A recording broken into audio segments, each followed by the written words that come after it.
Bonjour Christiane Mariette. Bonjour. Vous êtes vice-présidente du Conseil général des Pyrénées-Atlantiques en charge de l'éducation et de la jeunesse.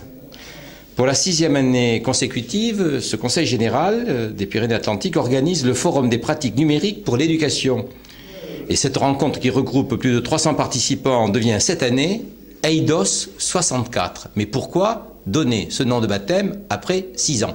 Justement, c'est parce que c'est après 6 ans et que nous constatons que d'année en année, cette rencontre obtient de plus en plus d'adhésion, que les participants sont de plus en plus nombreux. Il nous semblait qu'elle prenait une identité et qu'il fallait la nommer. C'est important de nommer. Donc, eidos, c'est un mot grec qui signifie à l'origine la forme, l'image, l'idée.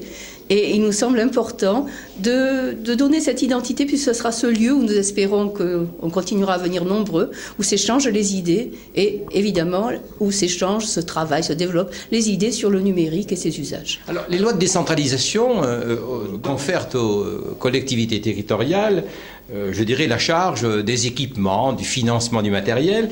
Et pourtant, votre collectivité territoriale, et rare en France sont les conseils généraux qui s'y lancent, organise une rencontre avec des enseignants pour parler des usages.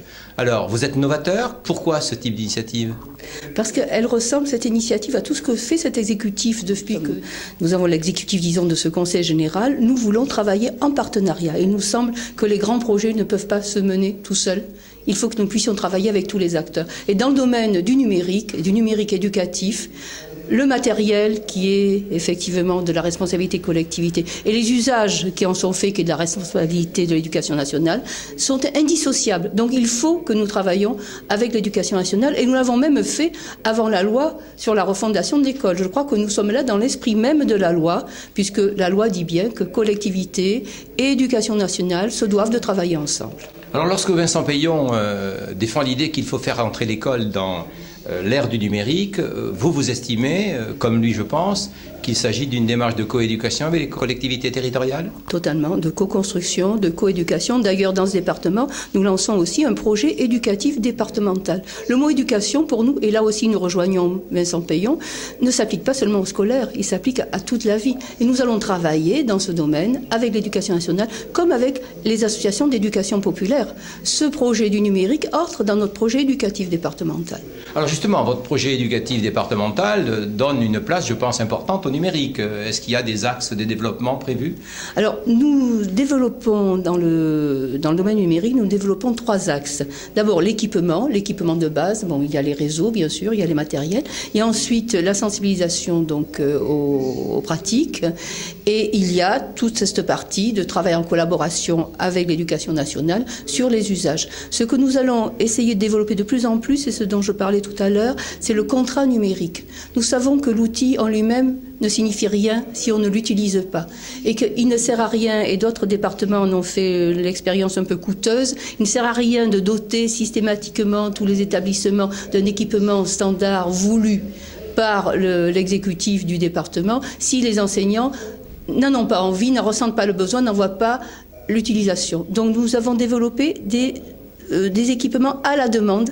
Ce sont ce que nous appelons les contrats numériques. Nous nous attachons au projet de l'équipe et si l'équipe porte un projet qui est viable, nous allons vers son désir et nous l'équipons, notamment par exemple en tablette, si ça correspond à un projet pédagogique. Donc vous êtes dans une démarche d'adaptation à la demande. Totalement. Mais vous n'estimez pas que, je dirais, il y a un SMIC ou un SMIG d'équipement qui doit permettre quand même à tous les élèves et tous les établissements puissent bénéficier d'un minimum. Il faut une équité territoriale et donc nous équipons tous les établissements d'un équipement standard, c'est-à-dire donc vidéoprojecteur, tableau numérique interactif, voilà.